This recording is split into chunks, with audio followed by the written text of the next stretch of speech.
I follow you on your social media posts that tear this country apart. To address your falsehoods. Oh, you can try all you want in this country. to not take responsibility for what you have said. Sir, you're making a mockery of this committee. Sir, you don't tell me my time is over. The people of New Jersey tell me what my time is. You can't lecture me. You can tell me my time's over? You may be the charge of the I'm not going anywhere. but I am not afraid of you, Mr. Chairman. You've seen most of the files. Who, if anyone, did Epstein traffic these young women to besides himself? Himself. There is no credible information. None. If there were, I would bring the case yesterday that he trafficked to other individuals. And the information we have, again, is limited. So the answer is no one? For the information that we have. In the files? In the case file. Okay. We always work with our So since they interagency return part. to their positions, If you're not are going to they let still me in answer, those why don't you positions? just do your soliloquy in the 4.5 minutes you have I left? am not asking for a soliloquy. It's just a yes or no. Are those people who were returned to their jobs still on those jobs? Yes or no? They never left. Attorney General Bondi also pushed the FBI to review approximately 100,000 Epstein-related records on an arbitrarily short deadline in March, and the FBI was directed to flag any documents that mentioned President Trump.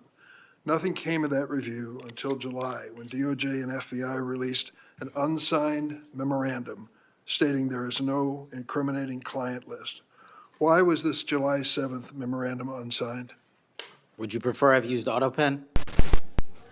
So Kash Patel, Trump's hand-picked FBI director, walks into his first Senate Oversight hearing and decides to turn it into WrestleMania. Instead of measured answers, we got insults, shouting matches, and claims that the Bureau is stronger than ever, while lawsuits and firings tell a very different story. Let's break down the 6 biggest takeaways from this combative hearing.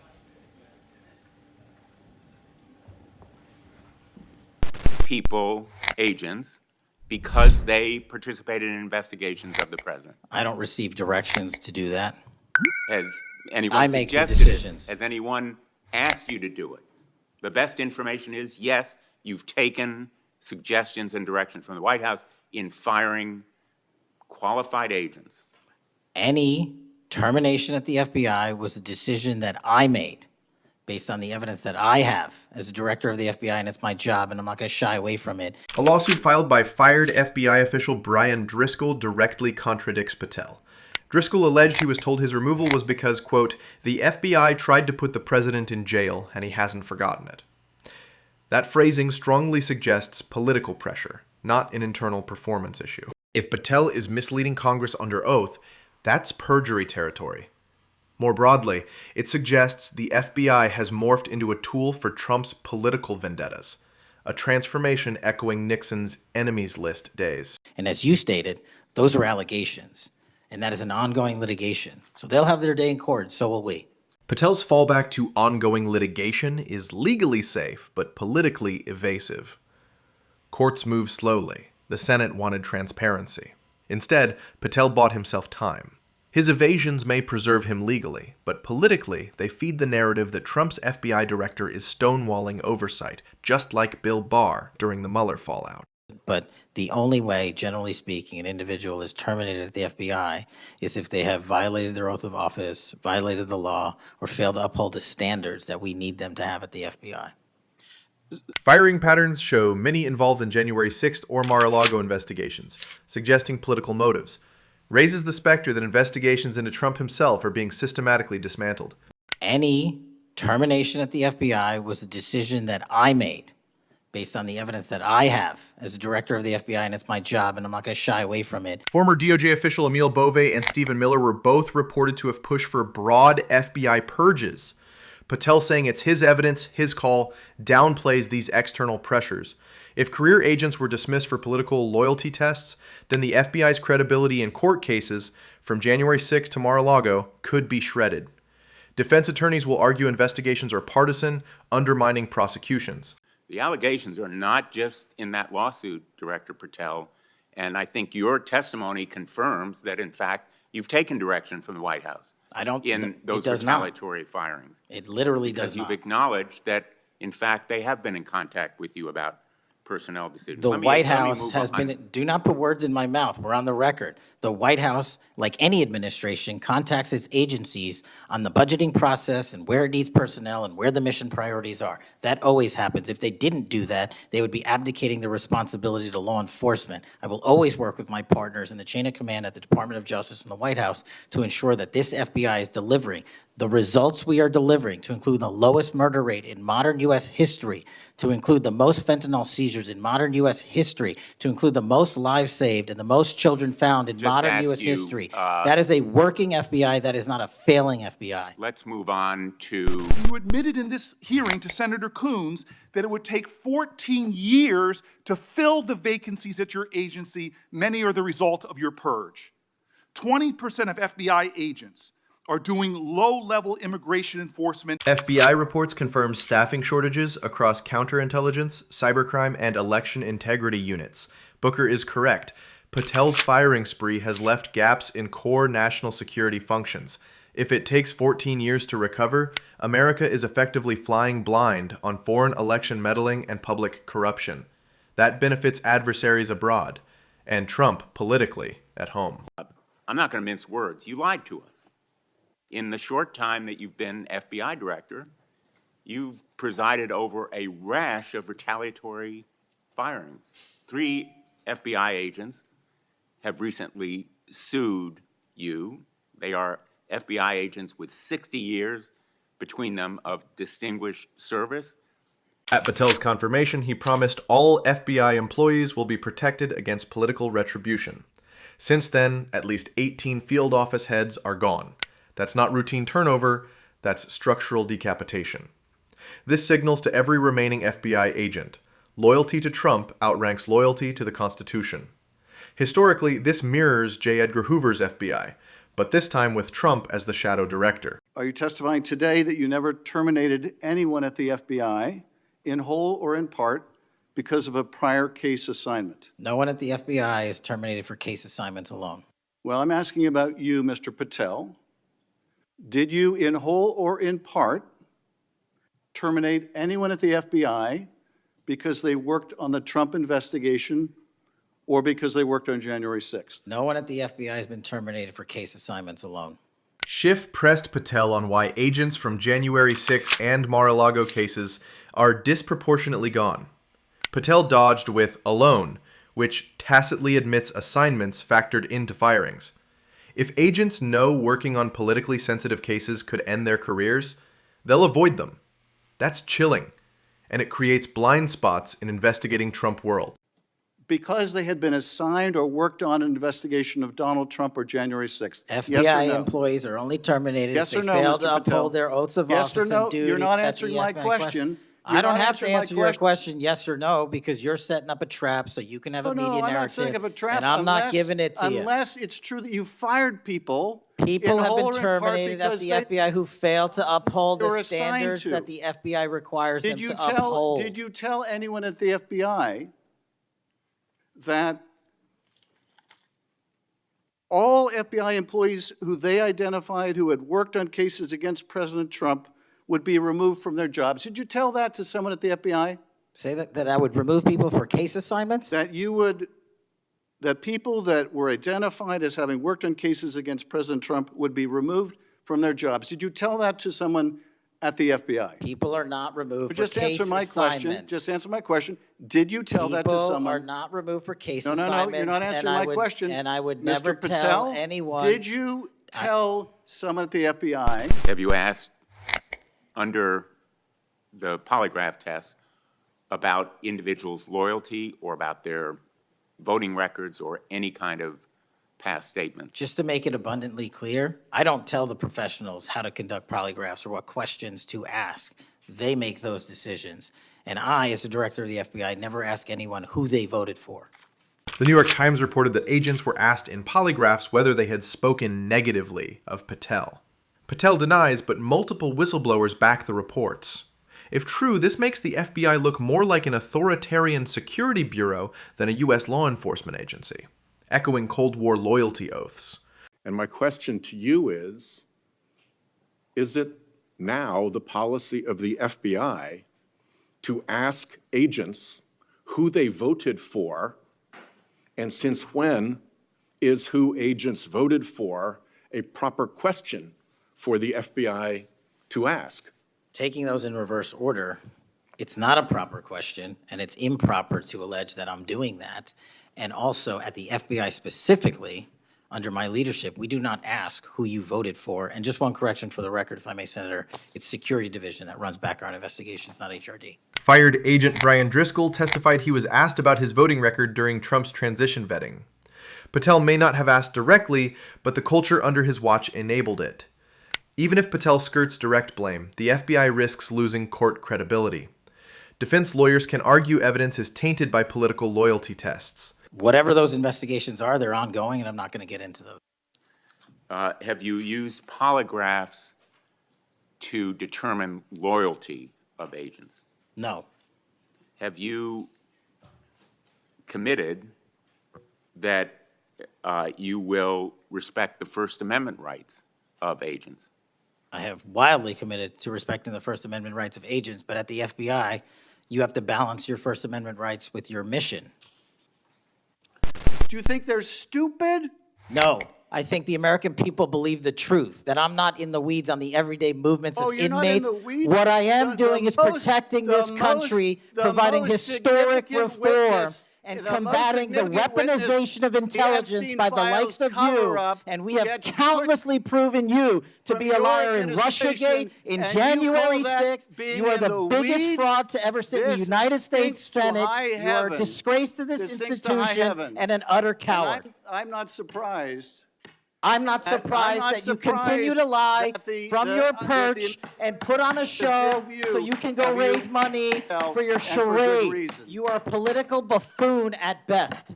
Senators have strict time rules, but Patel used sarcasm as a shield. This wasn't testimony. It was theater. It plays well with Trump's base, who love defiance, but alienates institutionalists who see disrespect for Congress as dangerous precedent. Always work with our So since they interagency return part. to their positions, If you're not are going to they let me still in answer, those why don't you positions? just do your soliloquy in the 4.5 minutes you have I left? am not asking for a soliloquy. It's just a yes or no. Are those people who are returned to their jobs still on those jobs? Yes or no? They never left. Instead of answering staffing numbers, Patel mocked the process.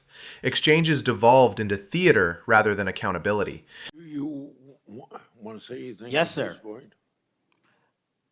That rant of false information does not bring this country together. If you want to work on bringing this country, it's my time, not yours. My God. If you want to talk about dividing this country, it is I follow time. you on your social media posts that It is tear my this country time apart. to address There should be a your unifying- falsehoods. Oh, You are an you can try embarrassment all to the you division want in this country. to not Senator, take it is responsibility my time. for what You you had have your said. time. Sir, you're Your making time a is mockery of this over. committee. Sir, you don't tell me my time is over. You The know how people far of New we've Jersey come tell me since what my you time is. Senator, You can't lecture me. You can tell me Sir, my time's over? You may be the charge of the I'm not FBI, going anywhere. but I am not afraid of you, Mr. sir. Chairman. Not afraid of you. Mr. Chairman, point of order. Booker's numbers on FBI vacancies came directly from Patel's own admission, so Patel calling them falsehoods is misleading. When the FBI director calls factual criticism falsehoods, it echoes Trump's fake news playbook. It reframes oversight as enemy action, not accountability. Attorney General Bondi also pushed the FBI to review approximately 100,000 Epstein-related records on an arbitrarily short deadline in March, and the FBI was directed to flag any documents that mentioned President Trump. Nothing came of that review until July, when DOJ and FBI released an unsigned memorandum stating there is no incriminating client list. Why was this July 7th memorandum unsigned? Would you prefer I've used AutoPen? Biden did use AutoPen, but comparing FBI oversight to a signature tool is trivializing. It dodged the Epstein memo question entirely. These jabs help Patel position himself as Trump's culture warrior inside the FBI, not a neutral director. I'm dedicated to restoring the trust that the public has and needs in the integrity at the FBI, and it's being done every day by the men and women of the FBI. Now, I know that there's a lot of talk about Epstein, and I'm here to testify that the original sin in the Epstein case was the way it was initially brought by Mr. Acosta back in 2006. The original case involved a very limited search warrant or set of search warrants and didn't take as much investigatory material it should have seized. If I were the FBI director then, it wouldn't have happened. Acosta did give Epstein a lenient plea deal. Patel is right on the history, but blaming original sin avoids answering why files remain hidden today. By shifting blame to the past, Patel shields Trump world figures from scrutiny while projecting himself as a reformer. You've seen most of the files. Who, if anyone, did Epstein traffic these young women to besides himself? Himself. There is no credible information. None. If there were, I would bring the case yesterday that he trafficked to other individuals. And the information we have, again, is limited. So the answer is no one? For the information that we have. In the files? In the case file. Okay. But based on credible information, we have released all credible information, and the information that the Department of Justice and the FBI never releases is information on investigations that are not credible. And we don't release the names of victims who weren't credible, but in the same time, we don't release the names of victims who were credible. And so that's by law. And so the information we are releasing now is historic, and it is also to the maximum capacity that the law allows. And I know that's not going to satisfy many, many, many people. Patel admitted his answers won't satisfy the public. That's code for names aren't coming out. If the FBI stalls, conspiracy theories explode. Public trust in institutions erodes further, and that vacuum gets filled by partisan spin. But if they wanted it done right, then the investigation from its origination should have been done right, and he should not have been given a get-out-of-jail-free card to do jail on the weekends for 12 hours a day, and he should have been investigated fully for the entirety of his crime and criminal enterprise, not just from 1997 to 2001.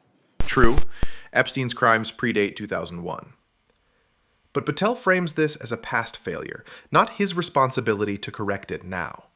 It sets up a narrative. Trump's FBI won't clean up past corruption, it'll weaponize it politically. That means Epstein's secrets stay buried. About Epstein's black book. And you said, he asked, who has Jeffrey Epstein's black book? And you said, black book FBI. And he said, but who? That is, I mean theirs. And you said, oh, that's under the direct control of the director of the FBI. That's what you said. Was that true, Mr. Patel? I'll rely on you quoting it accurately. I did that a couple of years ago. Was it true what you represented to Mr. Beck and the president's supporters out there, or were you lying? Was it true that the black book, Epstein's black book, was in the possession of the FBI director?